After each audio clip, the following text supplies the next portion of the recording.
vaxtınız xeyir olsun. Yurd FM-in dəyərli və sevimli dinləyiciləri. Siz 90.7 FM-də Yurd FM-də Şəfa Yurdunu dinləyirsiniz. Bir saat ərzində sizinlə bərabər olacaq. Artıq bilirsiniz ki, hər həftənin 2-ci və 4-cü günləri saat 15-də və 14:30-da sizinlə birlikdə oluruq. Müəyyən, xəstəliklərdən, ələlxüsusda onların müalicələrindən danışırıq və elə bir saat ərzində də WhatsApp nömrəmizi mən səsləndirirəm ki, əgər sizin də müəyyən şikayətləriniz varsa, suallarınızı cavab tapa bilmirsinizsə, həkimlərimiz vasitəsilə öz cavablarınızı tapasınız. Bax, bugün biz ümumi alqologiyaya aid olan müəyyən mövzulara toxunacaq. Bax, məsələn, bel ağrısı da bilirəm ki, hər kəsdə artıq bu get-gedə çoxalır. Ətraflara vuran bel ağrısının səbəbləridir və ələlxüsusda topuq tikanı deyilən bir simptom var imiş. Bax, bu barədə danışacağıq. Həkim qonağımsa alqoloq Aygün Cabbarlıdır. Xoş gəlmisiniz. Xoş gördük. Necəsiz? Çox sağ olun, yaxşı olasınız. Siz necəsiniz? Minnətdaram, əlayam. Doktor, elə ilk növbədə başlayaq. Çox da, öyrəşdiyimiz bir sahə adı deyil. Alqologiya, bax, nədir? Alqoloq həkim fəaliyyəti nələrdən ibarətdir? Alqologiya ağrı elmi ilə məşğul olan bir sahədir və tibbdə yeni bir sahədir. İnsan övladının var olduğu dönəmdən ağrı ilə mübarizə daim var. Bu da Çin təbabətindən, Hindistan təbabətindən, yəni Binəy qədimdən ağrı ilə mübarizə var. Amma 19-cu əsrdən anestetik maddələrin kəşfi ilə bərabər ağrı üzərində devrim, inqilab oldu demək olar ki, müasir alqologiya isə 1990-cı ildən etibarən artıq bir ixtisas elmi kimi fəaliyyət göstərməyə başlayıbdır. Alqologiya həm kəskin, həm də xroniki ağrı ilə məşğul olan elm sahəsidir və alqoloq isə bu elmdə xəstəliyin səbəbini araşdıran, diaqnozu qoyan və müalicə edən həkimə deyilir. Salamlaşmadan sonra bax, mən müəyyən o simptomları çəkdim. Məsələn, bel ağrısıdır və s. Ən çox bax, hansı şikayətlərlə sizə pasiyentlər müraciət edir? Yəni, müasir dövrün ən çox şikayət olunan ağrılar. Əsas bu sedantar yaşam dediyimiz daha çox artıq hərəkətin azalmasına bağlı olaraq bel ağrısıdır, boyun ağrısıdır. Telefon məsələn, telefondan çox istifadə keçmiş dönəmlərə baxanda daha çox boyun ağrısına səbəb olur. Sonra oturaq həyat tərzi, oturaq nə qədər ki hərəkət az olur, əzələlərimiz bir o qədər zəifləyir.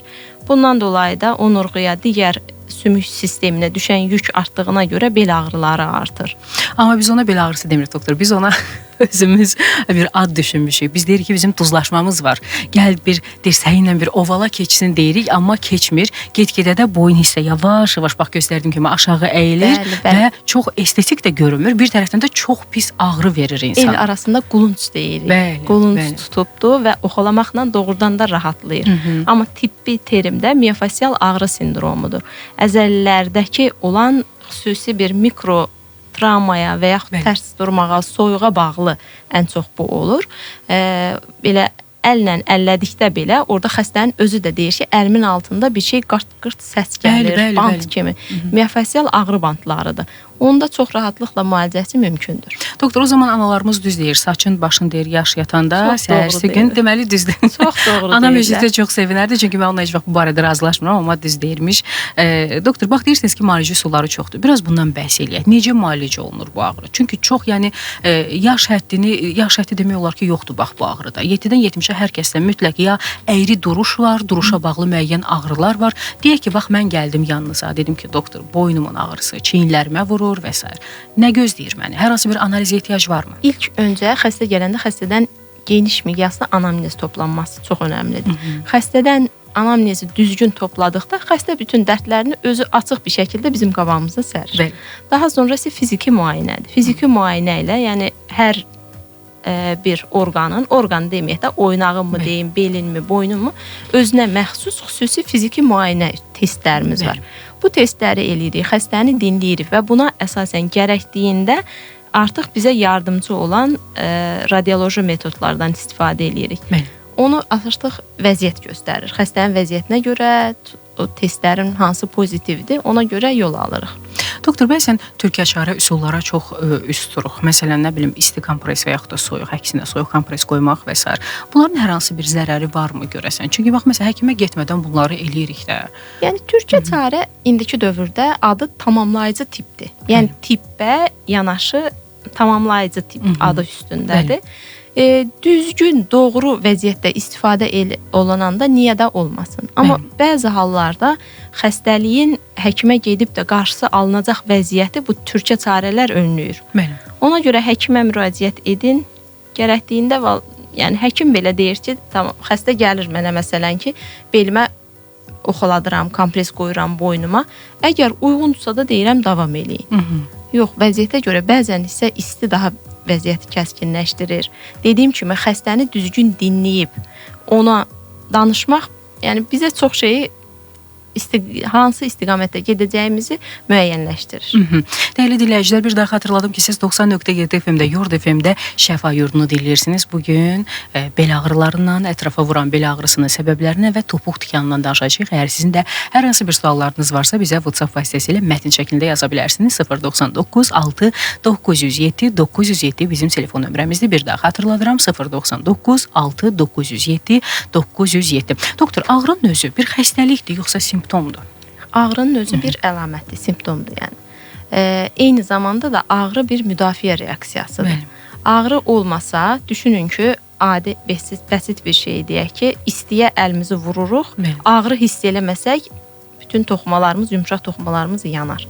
Ona görə ağrı müdafiə reaksiyasıdır, bəlli bir dönəmə kimi müdafiədir. Amma uzun bir dönəm ağrını çəkmək artıq gərəksiz bir sensitisasiya dediyimiz bir şeyə gətirib çıxardır. Ona görə də vaxtında ağrılardan ötürü həkimə mütləq müraciət etmək lazımdır. Bax, bilirəm ki, bizi dinləyən dinləyicilər maraqla məsələn dinləyir ki, hansı üsullarla müalicə eləyir. Məsələn, çox insanlar var ki, məsələn, iynədən qorxur. Hətta iynə görəndə belə bir panikaya düşür, düşünür ki, yox, mən təşviş halındayam, mən istəmirəm. Məsələn, bax, bu bel ağrılarında, oynaq hissələrdə, əxsusda çiyini nəzərdə tutur. Məsələn, iynə terapiyaları var və s. Bax, sizdə hansı üsulla olunur ki, biz onu dinləyicilərə çatdıraq? Bax, bizim alqologiyada əsas müalicə metodları iynə ilə aparılır. Əlbəttə ki, maksimum biz girişimsəl etmədən öncə bir dərman müalicəsi veririk. Xəstə əgər iynə istəmirsə, ona heç kim zorla iynə vurdura bilməz.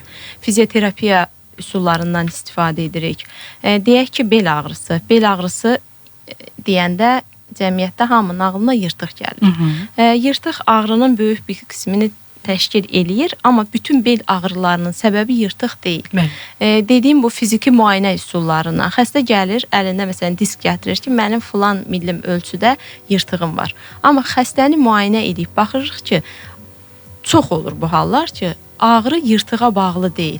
Bəsit o miyofascial dediyimiz, hansı ki boyunda qulunc tutur, onun eyni formada da var ki, hansı ki sarğı əzəllərdir, bel əzəllərinin adi bir quluncdur. Ona görə düzgün müayinə şərtdir. Bəli. Görəsən bu idmanla keçə bilərmi doktor? Və yaxud da idmançılarda rast gəlinirmi görəsən bu xəstəlik? Əlbəttə ki, idmançılarda da idmançıların əzəlləri bizlərə görə daha qüvvətli olur. Amma onlar da öz əzəllərinə güvənərək bizdən daha çox yük altına girirlər. Hər bir nə qədər əzələ güclü olsa da müəyyən bir onu daşıma kapasitəsi var. O idmançılarda bəzən o qoluna güvənən insanların hətta özlərinə travma yetirməsi daha çox olur. Çünki deyək ki, biz bir divanı dartmırıq ki, özümüzə güvənmirik ki, belimiz ağrıyar. Onlar hər yükün altına girir və travma alırlar.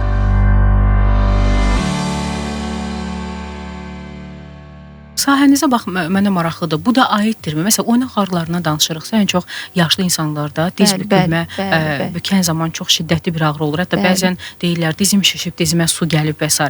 Bax, bunun müalicəsini deyilirsinizmi? Bəli, əlbəttə ki, bizim ən çox beldən sonra ən çox bizə müraciət edən xəstələr diz ağrısı ilə müraciət edən xəstələrdir. Diz bir gənc yaşlarda olan diz ağrıları var. Bir də yaşlı nəsildə 50-60 yaşdan sonra daha çox müraciət edir. O duzlaşma deyirsiniz, osteoartrit, qonartroz deyirik. Bu xəstələrdə bəli, deməli qığırdaq yeyilməsi olur. Bu qığırdaq yeyilməsinə bağlı olaraq da ağrı meydana gəlir. Burada kompensator olaraq orqanizmdə əslində normal olan maye tükənir və orada patolojik maye toplanır. Bəli, ağrı verən yəqin ki, o qurumadır, düzdürmü? Qurumadır, bəli. Qurumanın özü də ağrı verir. Həddindən çox mayenin toplanması da kapsula gərilir. Hər oynağın özünün bir kapsulası var. O oynaqdakı mayeni boşaltdığımız anda xəstə masadan durduğu anda deyir ki, Allah rahatladı ayağım. Yəni orada vəziyyətə görə baxırıq. Deyir, xəstəlik yoxdur, xəstə var. Qonartrozlu bəzi xəstələrin mayesi tükənir, bəzisində isə patoloji maye toplanır. Bəli. Doktor, bəs mənə maraqlıdır bu topuq tikanı dediyimiz, mən ilk dəfədir belə bir şey eşidirəm. Nədir bu? Topuq tikanı nədir? Adı üstündə tikan deyirik. Topuq tikanı internetdə də açıb baxsaz görəcəksiniz ki, ayağın daban hissəsinin altındakı sümükdən kiçik bir çıxıntı halında bir sümük toplantısıdır. Qığırdaq şəkli. Qığırdaq deyil, sümükdür. Bunun gəlir, bu özü plantar fasya dediyimiz ayaq altında bant kimi bir plantar fasiyamız var. Hansı ki o tikanın çıxdığı yerdən başlayır və barmaqların ucuna kimi uzanır. Bəli. Əslində bu topuq tikanının ağrısı bu plantar fasiyanın ağrısıdır. Bu xəstələr demək, əsas əlamətləri nələr olur? Səhər yuxudan dururlar və yaxud 1-2 saat, yarım saat oturduqdan sonra ayaqlarını ki yerə basırlar, basdığı anda şiddətli bir ağrı ilə qarşılaşırlar. Bir 5-6 dəqiqə gəzdikdən sonra nisbətən rahatlayır və ağrı azalır. Amma günün sonuna doğru daha çox ayaq üstündə qaldıqlarında ağrı daha da artır. Görəsən diktaban geyməyin buna hər hansı bir əlaqəsi varmı? Diktaban geyinməyin çox yoxdur. Əgər varsa provokasiya edib artırır. Əsas artıq çəkidir. Artıq çəki, sonra genetik meyillilikdir. Bir də ayaqqabı seçimi. Sərt ayaqqabı altı, ən çox bu rayon cəmaatı qaloş çox geyinirlər. Qaloşun altı sərt olur. Bəli. O tərzdə və yaxud ayaqqabı bir müddət sonra geyiniləndən sonra köhnəlir. O altında belə dörd-bucaq bir forma çıxır. Hansı ki, ayaqqabının amortizasiyasını təmin edən o içliyin yox olduğu vəziyyətdə. Burada ilk seçim düzgün ayaqqabının olmasıdır. Deyək ki, topuqlarında cüzi bir ağrı başlayıbsa da ayaqqabılarına fikir versinlər. Evdə mümkün qədər düz zəmində, sərt zəmində gəzməsinlər. Yumşaq tapçıqalardan istifadə olunur. Bəli, tərliklərdən istifadə olunur. Doktor, buna görəsən ev şəraiti, bax məsələn, bir dinləyici olaraq düşünürəm ki, görəsən məndə topuq tikanı var, yoxsa bunu necə bilə bilərəm həkimə gəlmədən? Yəni belə çıxır ki, dabanda əlimə nəsə dəyirsə sümük şəkilli, mütləq şəkildə yox, əlimizə belə bir şey dəymir. Rentgendə biz sadəcə onu müəyyənləşdiririk, görürük. Dediyim kimi, səhər durur yuxudan, əgər ayağını yerə basanda şiddətli ağrısı olur, bir müddət gəzdikdən sonra keçirsə də bu topuq tikanının əlamətlərindən sayılır. Sonra əlini hansı ki o tam daban hissəyə möhkəmdən basıb toxunduranda ağrının olmasıdır.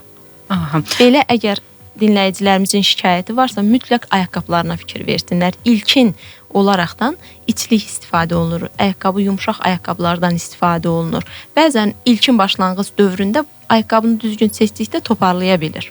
Doktor, ümumi olaraq hansı şikayətləri özümüzdə görsək, müşahidə eləsək, mütləq bir alqola yaxınlaşmalıyıq? Baxın, o şikayətləri istəyərdim ki, sizin dilinizdən bir daha eşidək. Çünki dinləyicilərimiz hər dəfə yenilənir, kütlə yenilənir, onlar da eşitsinlər.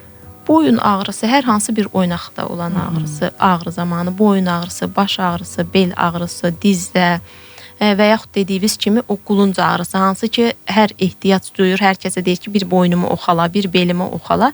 Bu bəsit bir iynə ilə rahatlaya bilir xəstələr. Çox gözəl nəticələr alırıq. Burada bir vergül qoyaq. Bax, o neçə seans olmalıdır? Fərdi yanaşmadırmı?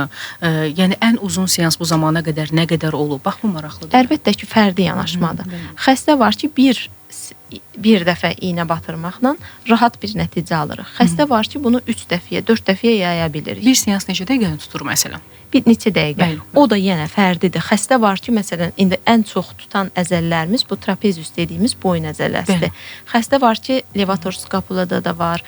O, yəni dediyim kimi, xəstələrə fərdi yanaşılır. Standart əzbərə dayalı bir şey deyil. Bəli, fərdi yanaşılır. Mən bunun fərqindəyim. Sadəcə, indi hal-hazırda insanlar çalışırlar. Məsələn, iş məhdudiyyəti olan insanlar var ki, ümumiyyətlə iş saatından əlavə heç bir saatda yəni çıxa bilmirlər və s. Ona görə bunu soruşuram ki, məsələn, neçə dəqiqə əhatə eləyir? İnsanlar maksimum yarım saat, ən çox halda 40 dəqiqəni əhatə eləyir. Amma bir seansında düzələ bilən nəticələr var. Bəli, var, əlbəttə ki. Əla.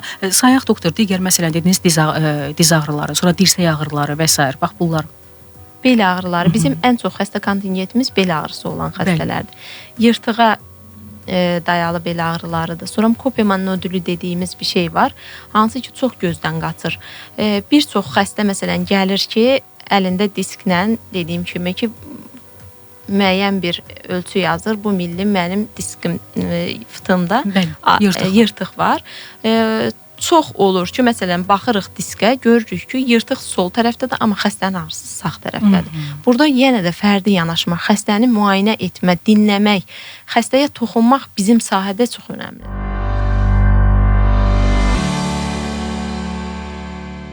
Yurd FM-in dəyərli dinləyiciləri, siz 90.7 FM-də Yurd FM-də Şəfa Yurdunu dinləyirsiniz. Bugün alqologiyaya aid olan müəyyən xəstəliklərdən əlləxsus doğları müalicə üsullarından danışırıq. Həkim qonağımsa alqoloq Aygün xanım Cabbarlıdır. Doktor, istəyirəm qaldığımız yerdən davam edək. Bax, bel ağrısında korsetin rolundan istəyərəm biraz danışaq.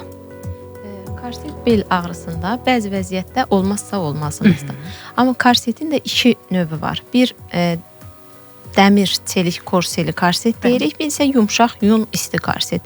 Bu yumşaq isti yun korsetlər zərərsiz korsetlərdir. Amma dəmir, çelikli korsetlər xüsusi göstərişlərdə yazırıq. Bəzən olur ki, xəstələr belə özləri qonşum dedi variantınla gedirlər, alırlar və taxırlar. Uzun müddətli o çelik balenli korset dediyimiz o korseti taxmaq xeyirdən çox ziyana gətirib çıxardır. Çünki korsetlərin, bütün korsetlərin hamısı əzələnin yükünü öz üstünə götürür. Kəskin dövrdə tamam biz də təyin edirik, amma xəstənin ağrısını aldığına görə xəstələr bunu uzun müddət taxmağa çalışırlar. Çünki rahatlayırlar taxdıqlarında. Amma onu bilməlidirlər ki, korset taxıldığı dövrdə mütləq bel əzəllərini çalışdıran idmanlar eləməlidir ki, əzəllər passivləşməsin.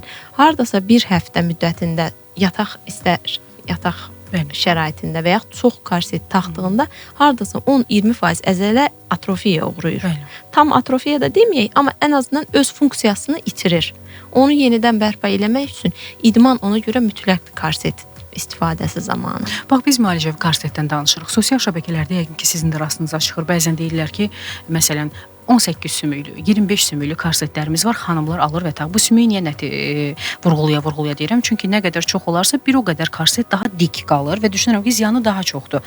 Buradan bəlkə onunla bağlı bir münasibət bildirəsiniz. Ümumiyyətlə, sadəcə estetik görünüşünə görə korset taxan xanımların gələcəkdə bir problem yaşama kimi bir durum ola bilərmi? Əgər gün boyu taxsalar, bəli. Bəli, günlük özə deyirlər 8-10 saat taxılmalıdır. 8-10 saat taxılmalıdır, o bel əzələlərinin məhvinə gətirib çıxardır. Çünki əzələnin funksiyasını öz üstünə götürür korset. Düşünün ki, tam olaraqdan o nə dediniz adına?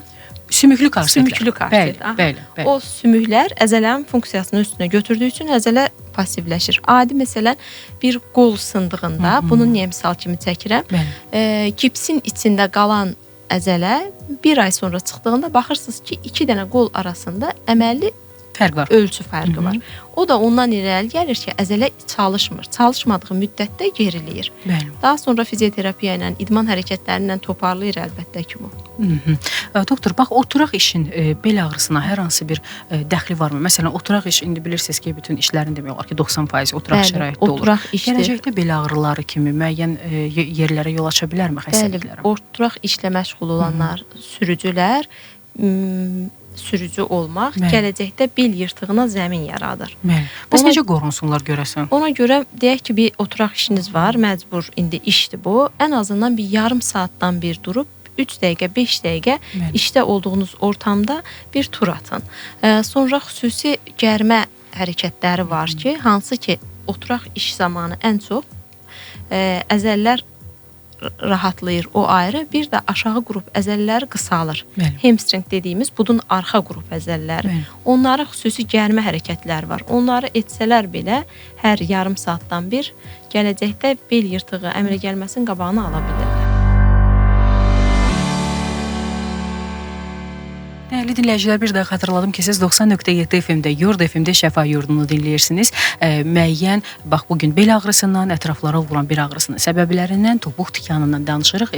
Efirə az qalmış bir müddətdə yenə də topuq tikanı doktor xatırladar, çünki çox da öyrəşdiyimiz bir ad deyil bu. Əgər sizin də bir suallarınız varsa, o zaman 099 6 907 907 WhatsApp nömrəmizə ünvanlaya bilərsiniz. Mən də sevə-sevə səsləndirərəm. 1200 yazıb ki, doktor, bel ağrısı ilə böyrək ağrısını necə ayırd edə bilərəm? Bel ağrısı ilə böyrək ağrısını. Bel ağrısı daha çox hərəkətə bağlı bir ağrı olur. Deyək ki, ən bəsit xəstənin özü bunu necə müəyyənləşdirə bilər? Ayaq üstə duraraqdan, dizləri bükmədən önə doğru əyilib əllərini yerə vurmağa çalışanda, əgər ağrısı artırsa, bu belə əzəliyə bağlı və yaxud onurğaya bağlı, indi onu müəyyənləşdirmək olar. Sonra eyni şəkildə arxaya doğru qanırılmaq deyirik. O hərəkəti edərəkdən və yaxud ayağının aşağını sabit saxlayaraqdan sağa sola dönərəkdən. Əgər bu vəziyyətlərdə ağrı artırsa, demək bu belə bağlı ağrıdır.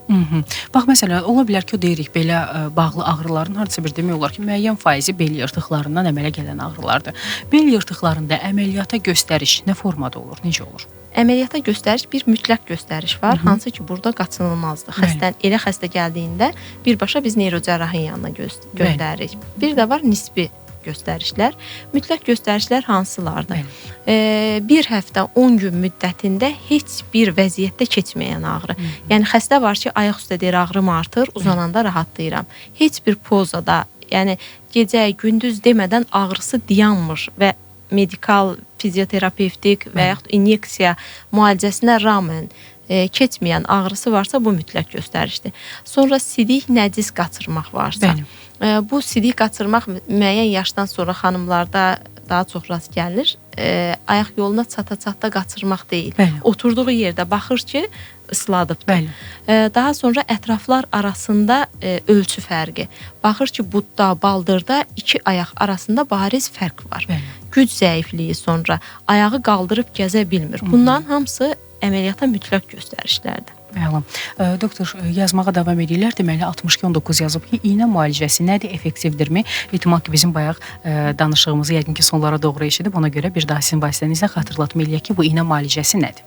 Harda iynə müalicəsi, hansı ağrıda? Onu qeyd eləməyib, amma ümumi keçsək, yəqin ki, suala cavab vermiş olaraq. İndi biz məsələn beldən danışırıq, bel deyək. Beldə iynə müalicəsi periferidən, yəni kənardan mərkəzə doğru gəlsək, deyim ki, əzələ mənşəlli ağrıda, bayaq dediyimiz o miofascial ağrıda sadəcə bir var quru iynə batırma. Quru iynə batırmadan tutmuş dərmana qədər yaxşı effekt alırıq. Yırtığa bağlı bir ağrıdırsa, burada epidural boşluq dediyimiz, hansı ki onurğa kanalına keçən xüsusi yerlərimiz var. Orada da xəstənin şikayətinə görə deyək ki, aksial dediyimiz, yəni ətraflara vurmayan ağrıda başqa bir yerdən vururuq və yaxud ətraflara vuran ağrılarda sinirlərin çıxdığı yerdən. Bu şəkildə, burada məqsəd nədir? Deyək ki, yırtıqdır, yırtığın kəskin dövründədir. Əlbəttə ki, yırtığı tək əməliyyatla kəsib götürülür. Amma bizim vurduğumuz iynələr nə edir?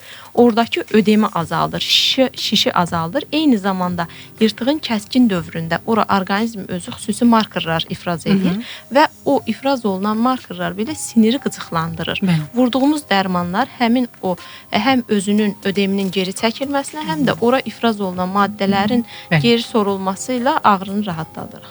Doktor, karpal tunel sindromu barədə sizinlə bir dəfə danışmışdıq. Bax, bunun alqologiyada hər hansı bir rolu varmı? Bu barədə məlumat verərdik. Karpal tunel sindromu nədir? Əl biləyində medial sinirin sıxışmasıdır. Bu xəstələrin ilkin dövrdə ancaq gecələri, ilk 3 barmaqda, baş barmaq və ondan sonraki 2 barmaqda gecə yuxudan oyandıran uyuşma, keyimə, ağrı ilə müşahidə olunur. Xəstə yuxudan durub əlini belə sirkələdikdən sonra ağrısı keçir. Bu ilkin dövrdür. Bu dövrlərdə daha çox medikal getməyə çalışırıq. Əl üçün xüsusi biləkliklər veririk, xüsusi idmanlar deyirik. Fizioterapiya ilə yox, artıq ilərlədikcə vəziyyət gün boyu davam eləyir. Elənən idmanlar, fizioterapiya heç bir təsir eləmirsə də iynə vururuq. O iynə ilə biz nə edirik? Diseksiya dediyimiz siniri digər ətraf toxumalardan ayıraraqdan sərbəstləşdiririk. Bunu da xüsusi ultrasəs cihazı altında görərək. Xəstələrin özü də baxır bizdən ki, doktor iynəni gördüm, buranı araladıq. Bu şəkildə müalicə olunur. Deməli, 22-12 yazıb ki, doktor, stresim çoxalan kimi bədənimdə ağrılar olur. Bunu necə müalicə etmək olar? Bədəndə ağrı ümumi hər yerdəmi ağrı çoxalır? Ehtimal ki, yəqin ki elə. Amma biz buna necə görəsən kömək edə bilərik? Çünki efirə də az qalıb deyə. Ona görə ümumi bir suala cavab versə. Bəlkə yəqin ki, bükmələrində və yaxud da oynaqlarında. Birinci stressdən uzaq dursun. İlk şey, provokasiya eləyən faktordan kənar durmasıdır. Sonra bu xəstələrə ən çox önərdiyimiz şeylər mümkün qədər çox maye tükətməsidir. Maye deyəndə çay, kofe yox, su. Bəzən xəstələr adi suyu içə bilmir. Onda içinə adi limon, nanə qataraqdan biraz dadlandıraraq içməlidir. Mümkün qədər fiziki aktiv olsunlar. Fiziki aktivliyin özü də antidepressantın yerinə keçə biləcək qədər bəzən ilkin dövrdə güclüdür. Yəni heç bir idmanla vaxtı yoxdursa, ən azından bir yürüyüş eləsinlər gündə bir 20 dəqiqə, yarım saat. Doktor, bax, gündəlik pasientləriniz olur. Ən çox bu, deyirsiniz, məsələn, bel ağrısı və yaxud da boyun ağrısı şikayətinə gələn insanlar olur. Ümumi olaraq toparlasaq, son olaraq nə məsləhət verək ki, bu ağrılar heç olmasa minimuma yensin? İlk olaraqdan, yəni hərəkət önəririk. Sedanter dediyimiz bu bitkisel həyatdan biraz uzaqlaşaq. Hərəkət deyəndə, yəni sadəcə gəzmək, yürüyüşü mü nəzərdə tutursunuz? Hərəkət gəzməkdir, yürüyüşdür. Yeri gələndə, yəni indiki dövrdə hər şey əlimizin altındadır. YouTube-da bir idman qoysunlar. Gündə bir yarım saat başlanğıc dövrdə idman olmaz. Bir də müasir dövrün ən böyük bəlası hamımızın aludəçi olduğumuz bu telefonlar. Boyun ağrısının əsas səbəbi bu dövrdə telefondur. Hansı ki, önə doğru əyiləndə bu boyun düzləşməsi deyilən yeni bir müasir dövrdə xəstəliyimiz var. Xəstəlik deməyək də, boyunun formasının dəyişməsi, o da nəyə bağlıdır? Önə çox əyilirik, hansı ki, ön qrup əzələlərimiz qısalır və arxa qrup əzəlilər uzanır. Bu da boyunda fizioloji bir lordoz var. O lordozu düzləşdirir. Nəticədə boyunda ağrılar, əzələ gərginliyimiz çox olur. Nəticədə gedir, yırtığa çıxır. Bəli. Ona görə də mütləq şəkildə, ümumiyyətlə, nəinki xəstəlikdən əziyyət çəkən, elə hər kəs mütləq heç olmasa bir günü 5-6 min addım atmaq, düşünürəm ki, elə hamımız üçün yaxşıdır ki, bax, gələcəkdə də bunun kimi müəyyən fəsadlar ortaya çıxmasın. Doktor, minnətdaram, çox təşəkkür edirəm bugün gəldiyiniz üçün. Dəyərli dinləyicilər, siz 90.7 FM-də, Yurd FM-də Şəfa Yurdunu dinlədiniz. Bugünkü həkim qonağımsa alqoloq Aygün Cəbbarlı idi. Cümə axşamı saat 14:30-da bizi dinləməyi unutmayın. Hələlik.